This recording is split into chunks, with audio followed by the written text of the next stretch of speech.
Welcome everybody. It's your boy, MarkN MUFCFan. What's good? Hope you're having a good night. Sorry for being late. It was a tough one. Bad weather in Germany today, guys. So, vielen Dank for all of the Deutsche Mannschaft fans and all of the fans of Manchester United, bis Deutsche, and all of you joining my regular fan base. Shout out to each and every one of you in the building. It's quite a few topics to discuss, but we're going to focus on the Premier League a bit tonight because guess what? It's back. The international break is over. And of course, I would like to say a few things about Trinidad and Tobago because it's an interesting thing. Of course, Trinidad, we lost to Jamaica, and there's some other situations happening that, it makes it a bit difficult for qualifications. And a lot of people seem to think that it's over, the road has ended, but it is not. And I'm saying to all of you guys watching, we will be there. But you will see as I talk. But right now it's about Manchester United, guys, and of course, Manchester United are doing big things. There are lots of talk of the future and signings, and furthermore, most importantly, the derby is this weekend, and guys, it's going to get very exciting for the Manchester Derby. And if you're not excited for the Manchester Derby, because this is the first time in a long time that it will be one of those situations where Man United possibly can go away to Etihad and get themselves a victory. The Manchester City team is going through a bunch of injuries right now. There are at least seven players unavailable, including Ryan Cherky, John Stones. There's also a lot of injuries there, and Manchester United seems to be at full strength. A lot of the players here in the building. Shout out to Brighton Nyambayo in the building. I'm good. How are you? I'm enjoying the evening, guy, bro. It's a late one for me. I'm normally a bit hour and a half earlier, but it is what it is tonight. So I'm just giving my little match preview for Manchester United, and of course, I'm a Man United fan, Trinidadian by nature. I live in Germany, but you know how it goes, guys. Shout out to those who received the free memberships. I gifted some membership. Maybe you might be the next one to win, but you have to be a subscriber of the channel and you have to smash likes as well, because that's how the gifting works. If you're not, a subscriber, you don't smash the likes and you don't have membership gifting on. When I gift memberships every 2 weeks, I gift out memberships. You won't be able to receive one. Hopefully, you will get one the next time, my bro. Interesting, interesting. But as you can look at the stat sheet above my head, that's the amount of encounters in the last 10 seasons that Manchester United and Man City have met. It's the derby record. Of course, Man City is currently leading in the last 12 seasons of play. But Man United are aiming to change that this season. With the addition of the brand new strike force of Brian and Bumo, the likes of Matthias Cunha, the likes of Benjamin Sesko. I know he's been off to a slow start, so is Cunha. Cunha hasn't been able to get himself on the score sheet, and neither has Benjamin Sesko. But this could all change tomorrow.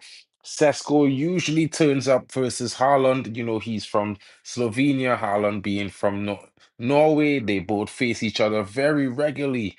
And it's going to be interesting to see what happens there.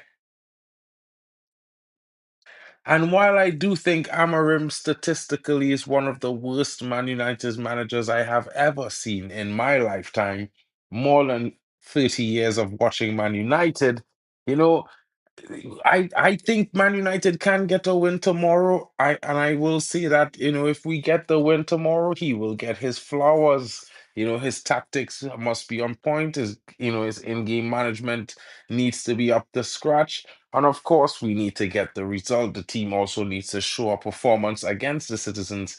So let's leave that for there. I can't predict the future, but what I can tell you is that I'm very optimistic about a Manchester United win. Manchester United are going into this game leading the league with direct attacks for the season, the most nine. We have the most big chances created so far this season, and it's going to be interesting. It's nothing to be a flip-flop about, great one. I don't rate Amarim as much as you might do. I think he still needs to convince me that he's the right man for the job. And until I feel convinced, I'm gonna have my opinion. And I think that's only right, my bro. When I rated Ten Hag, you guys said you wanted him out. I kept my opinion. He was sacked. And that's how it goes. Sometimes you're right, sometimes you're wrong. But at the end of the day, you got to stand on what you believe in. And I'm standing on the belief that I'm not too sure Amarim is the right guy yet. He has to prove to me that he deserves to be the guy at the helm. And I think so far it has been shown he's the most backed manager at the club since Alex Ferguson. He's got amazing summer. Not only that, the club has gotten rid of every single player that he did not want in a single transfer window, more than five.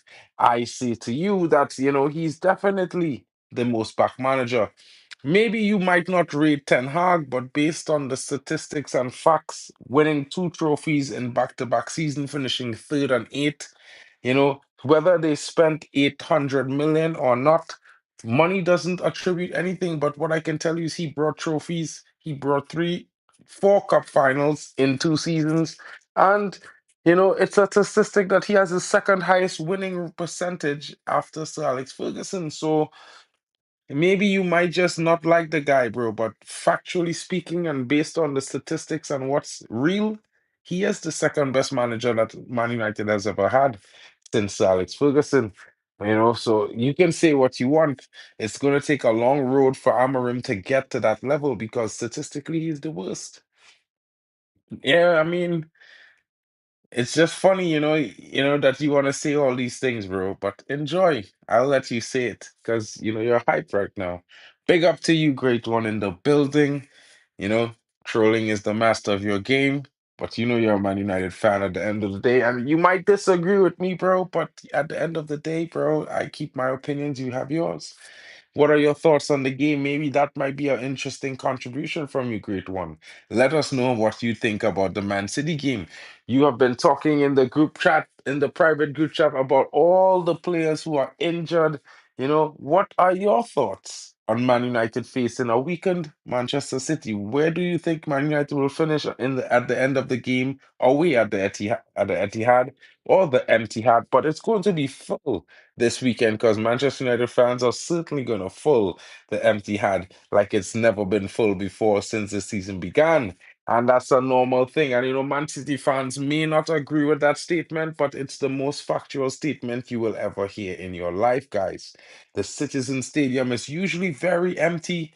Usually 47% of the seats are empty in the stadium. But when Man United comes to town, it's a sellout crowd. You know what I'm saying? You already know what I think about Man City. We're on call. We were on call the last game they played. Oh, possibly, possibly. You know what I mean? And if I was to go to the game, to be fair, where my buddy lives, it's not too far from the Citizen Stadium. It's like 2 stops away. It's like 10 minutes to get there. It would be nice to go to the game, but of course, unfortunately for me, you know what I mean? Now I need a visa to go to the UK. I didn't need one before because, my ancestors fought in World War II, helped defend, the great city of London. But now things have changed. But we'll see how it goes, guys, because, I did apply for a new visa. I should be getting it pretty soon. And I had the ETA before, so I was able to travel with that stuff. But it gets techie. It gets techie, guys. It gets techie. But at the same time, it also gets very technical for Man United because, as you can see, lots of players coming into the squad, the perspective of more players coming into the squad in January, as well as in the next summer, rumors of Baliba. I can't confirm or deny, but what I can tell you is that we are definitely interested in Stiller. You might see that interest ramp up as we get closer to July based on his performance in the next 3 months. It might be a situation where Ben Stiller, hear me, Ben Stiller. Stiller from Stuttgart could be the first signing we make in January. There's a strong possibility of this, guys. I know there are reports of another midfielder, and I know you guys are excited for these things, but trust me, I've been hearing some reports, and I think the higher ups weren't fully convinced on Stiller. Neither was Amarim. So there are some reports that there was a conversation that was had that basically if your performance dictates, the move will be there. So let's see how it goes in the next 3 months of the season. There's a quite some time until the January window is open. But when the window opens, I am telling you, there could be some interesting moves for Manchester United. Of course, we spoke about Javi Guerra a few weeks ago, the young Spanish international midfielder. He plays his trade at the Mestalla in Valencia. And of course, guys, I know a lot of you might not know of him. Maybe you should check out some of the games this season and see what I'm talking about. He's an interesting player, a leader for the young under 21 Spanish national team that are victorious. And he's a very interesting midfielder with a lot of character, good on the ball naturally because he comes from Spain and he's very combative. Manchester United thinks that he can definitely make that step up while they have not triggered the release of the player this summer. The player had requested during the summer that he would like to have a loan back to Valencia to finish this year at the club where he feels he will get enough game time to really prepare him to make the next step up. The interesting thing about that, guys, is the fact that Sekou Kone will be now being featured on the bench for Manchester United in the upcoming games with the senior team. He has been training vigorously since having his injury, and it is said that the club, the higher ups, Ruben Amorim, and a lot of the staff believe that he can be that player that fills the void in midfield that Man United are so lacking in this current moment. Now, guys, I cannot say to you that it's guaranteed, but what I can say to you is that there's certainly an opportunity there for this young talent from Mali.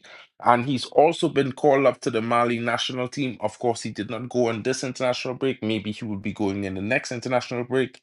But we have seen tremendous development in this youngster since entering the team last summer.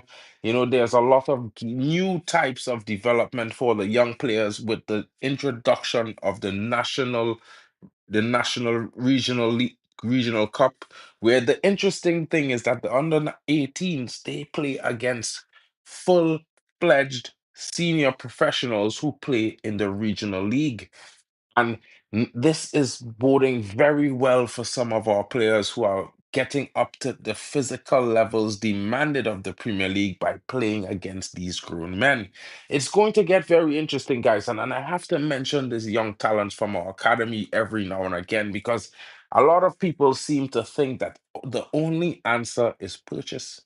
Of course, the transfer window is amazing. Of course, it's very, very nice to be able to go and pluck one of the best players from another team, splash the cash and all these things, guys. But we must not forget, shout out to my brother Bali Tech in the building. We must not forget the likes of the talents like JJ Gabriel, Camerson. There are lots of talent in our academy. And there is an even more talented defensive midfielder, but a different type of defensive midfielder in Basiru and Koto, guys. And I'm telling you, this boy is a very, very interesting talent. There's lots of them, you know, and we need to expose these talents because not only all of them won't make it to Manchester United, and that's the reality, guys, that we all have to be prepared for. But that is okay, and that is perfectly normal, But at the same time, we must show their talent and show their ability to the world so we can get the best value from these talents when we do have to move them on if they are not able to make the transition into the first team. Also, I would say to you guys that, there are some talents who can fill some voids in the first team. There's Ethan Williams, who's very much appreciated by Ruben Amorim. He's a left wing back, right wing back, left winger, right winger. He's an attacker. He's a very strong defender, very physical lad. He's went on loan, but he went on loan with the guys and the knowledge that the coach wants him to level his game up and come back into this team. And there are many youngsters who have been given these thoughts, given these stuff. And of course, if you have not heard of Kai Rooney, who was who skipped under 16s and went straight to the under 18s at 14 years old and is already on the score sheet. Well, great one. I don't know what to say, broski. He has the record. He's in the Guinness Book of World Records for most goals scored at the under 14 level of English football and European level, possibly even in the world. He scored 45 goals in one season at 10 years old. It's interesting that you have not heard about the next generation of the Wazza Lord. And what I can tell you is that, if you look at it, this young Kai Rooney, he is Wayne Rooney with the mentality and the foot and the training and preparation that a young Ronaldo was putting himself through. You might not think he's better than Wazza now, but he has the genetic code. He will go up another level if he has the ability naturally, and then he works hard, trains hard, sleeps well, and takes care of himself in the way Ronaldo did, we will see a Wayne Rooney with longevity. It's left to be seen, bro. He's not yet 16. There's 2 more years for him to equal the record. You know what I'm saying?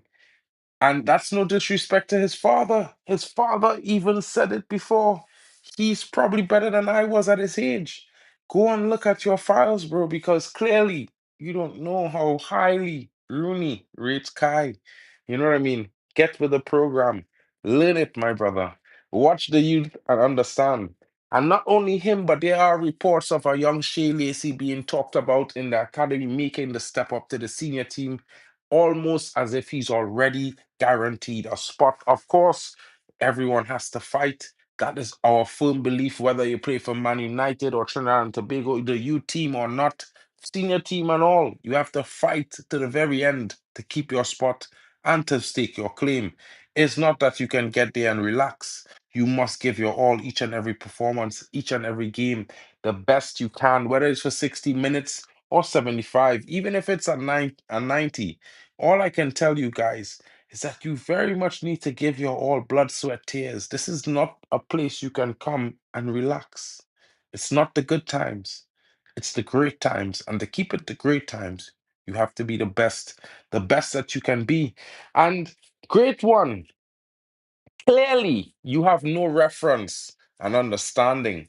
When you ask a question like, is Kai better than JJ Gabriel? JJ Gabriel is 16 years old. Kai Rooney is 14. There's a 2 year gap in the players. They're not even supposed to be playing in the same team. But because they rate Kai Rooney probably as highly as they rate JJ Gabriel, he's skipped and is now playing in the same team with JJ Gabriel. But JJ Gabriel also plays in the under 21s now. So calm down. You're asking the wrong questions. It's like you think it should be one or the other. Man United is a team that has multiple stars, multiple generational talents in the same team. It's not about one. Well, yeah, but Kai is a bit younger than JJ. Kai is like a whole season younger. So basically, in the sense of where they're born, Kai not supposed to be in the same team as JJ Gabriel because JJ Gabriel born in the season and Kai is before the season. So he can't really cook me whether or not he say it or not. Maybe I get it. Maybe he's not 16, but one plays and one is older by terms of the month where he's born. So. It's a different situation. And in any event, great one.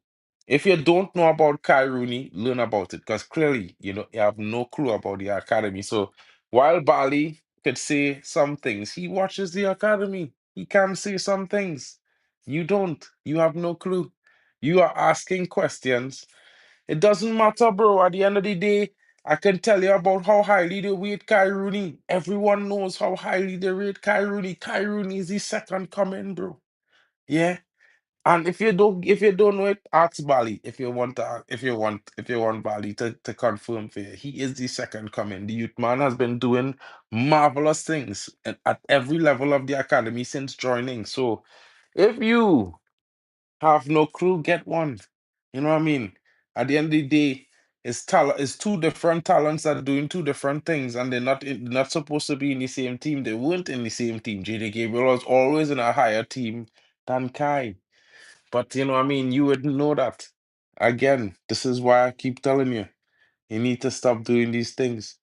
Kai Rooney was in a younger team than JJ Gabriel. JJ Gabriel was in the team ahead of the team with Cristiano Ronaldo Jr.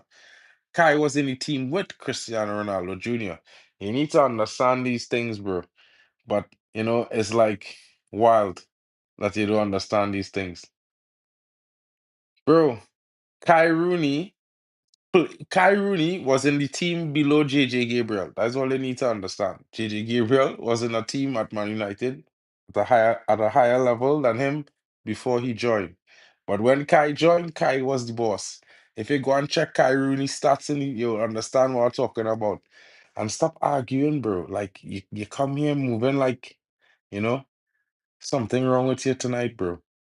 This is not what the conversation about. The conversation about the Man City game. Up to now, you ain't talk nothing about the Man City game. Maybe we had to adjust your mod privileges on this channel, bro, because you're kind of wasting time. You're not really serving a purpose here at this point. You know what I'm saying? Just saying, keeping it real with you. But guys, back to regular proceedings. Man City, Man United, Derby this weekend. Imagine a Man United fan in the chat is a mod of the channel. And the brother have nothing to input about the actual game. Nothing. And look, he trying to deflect and talk a bunch of shit, but he has said nothing. If you scroll back, guys, and check all he said, he has said nothing about the actual game. Nothing. What is his purpose? We'll be removing his mod privileges today. I think that's I think that only makes sense, guys. Because yeah, there's no purpose. Just comes to argue about things. It's wild. You know what I'm saying? And JJ Gabriel is a talent, bro. And while a lot of people are obsessed with JJ Gabriel, he's not the only talent. Yeah, that's not the point. But the stream has a title, bro. This is not reckless chats.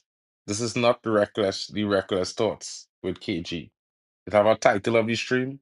It have a reason we here. Try and stick to the topic now, bro. I know you're an intelligent fella. You know what I mean? Stick to the topic. Stay on topic. The topic of the stream is the Manchester Derby, great one. You understand? Work with me here, bro. Killing me, broski. Killing me, bro. Swear. Anyways, guys, so score predictions. I do think Manchester United will possibly get a win in this game. Yeah, I don't know about that 3-1, but it's possible. I mean, if Sesko has a big game, but I think Haaland is in form. He has shown that. I mean, the second game he didn't really. Last game they didn't really win, but he did get himself, some chances. And in the first game, he did have himself a hat trick. So and he does score against Manchester United in some games. It might be interesting to see. What I mean, where you put these two strikers in their performances against each other this weekend. We should take to the game like we're gonna win it. I mean, recall. If it's one thing I know Trinidad and Tobago and Manchester have in common is that they start slow into the game. They dominate teams, but usually they start slow, a bit reactive. Hopefully that changes. Hopefully the more they play, they get a little bit more into controlling the game at earlier points and not, and scoring goals from all the chances that they're creating, being more clinical. I think it's a matter of time, to be honest, guys. I wouldn't mind this 2-1. Will be an intense game if it ends up at 2-1. What's that? What's that? What's that?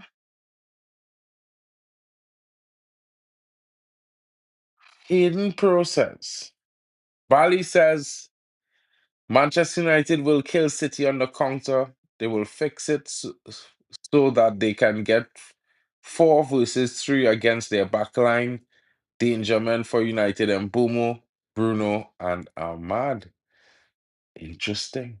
Very interesting.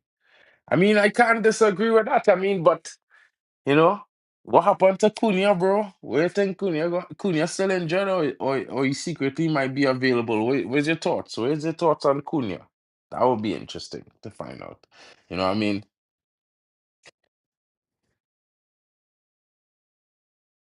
Yeah, I know you wish I know you wish Man United. I mean, I know you wish Uganda had something in common with Man United, bro. But they have you.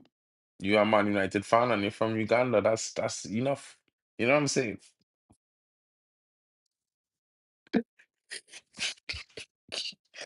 Great one. Hating on an injured player is nasty work. I not even hating on the player, bro. He posted a message stating he will be back soon, so you never know. So I'm asking if anyone thinks, maybe that cryptic message he posted is probably him saying he's back on Sunday. I don't know. I'm asking the question. I am not you, bro. I just spend my entire time hating on players, that I don't like, bro. Great one. I know you think so, bro, but yeah. Yeah, I assume that he's still injured too, bro. But that message that he posted that he'll be back soon. You never know. Amarim did do a lot to bring him here, so maybe Amarim might, focus on bringing him into the team. Brother, I not celebrating killer injury, What? Bro, listen, yeah.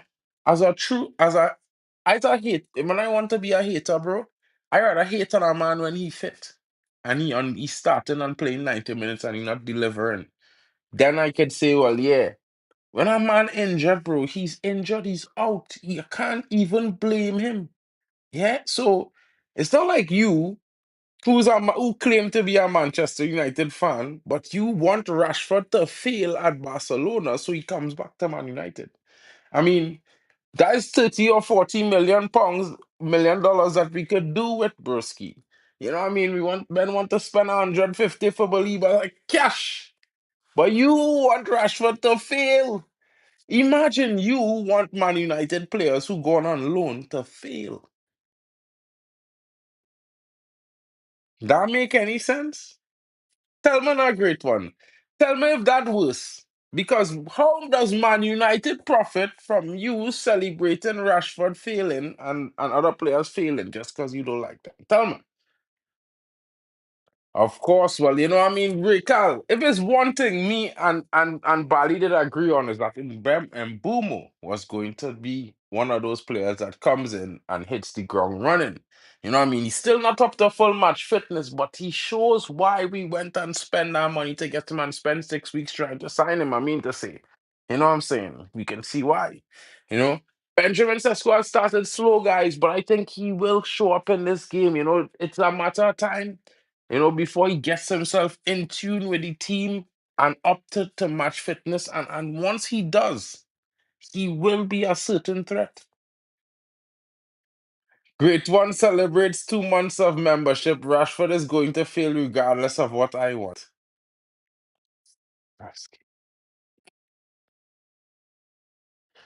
Oh my goodness, bro. I know that, yeah, but yes, yeah, you hope for it as well. I mean, I don't think it have a Man United fan hoping for him to fail. You would start the camp over Sesko. Oh my God. All they really have a critical failure in understanding how football works in. A striker supposed to finish goals. Yeah. A creator supposed to play behind the striker to create for the striker. A striker not supposed to create. He's supposed to finish. All the great strikers, there's moments where they dribble a player here and score there and these things, but most of the times they're there to get on the last ball and finish it. You understand?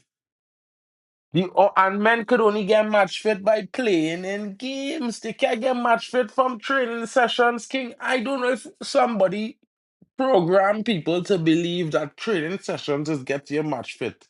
You could never get match fit from training sessions. Match fitness is exactly what it means. Playing matches to be match fit. It's not training fitness, It's match fitness. Raw. Jesus. I don't know. I'm sorry. I don't know. I don't know. I feel like a certain man needs to move to right wing back.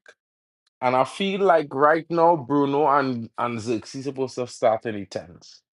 You start up Menu and Casemiro in the midfield, but you put Mbumo on the right wing back and you're benching Ahmad because he doesn't serve no purpose.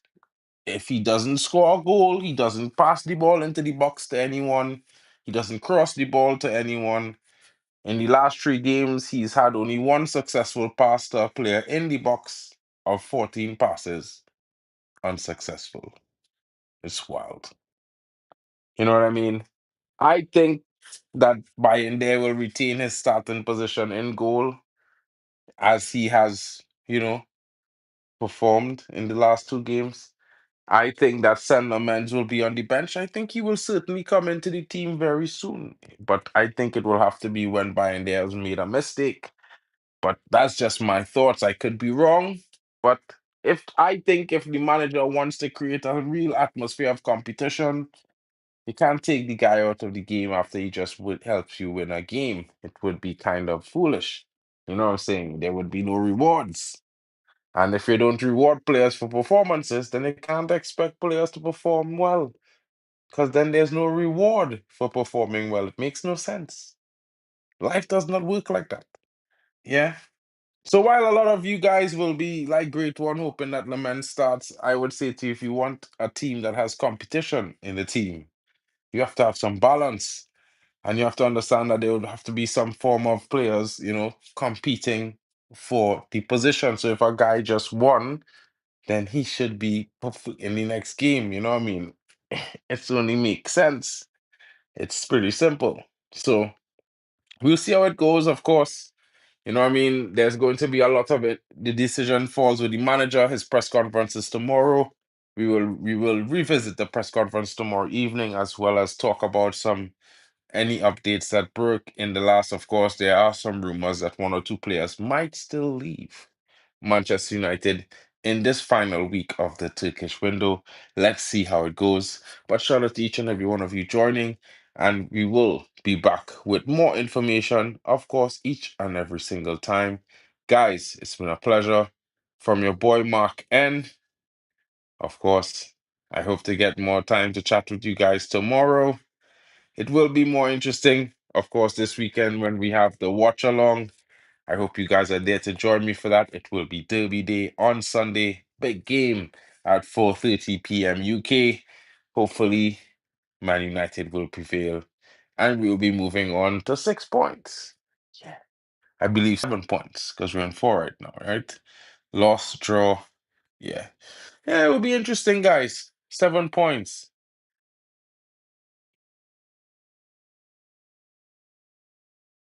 What? I don't even know what you're talking about there, bro. Anyway, shout out to you.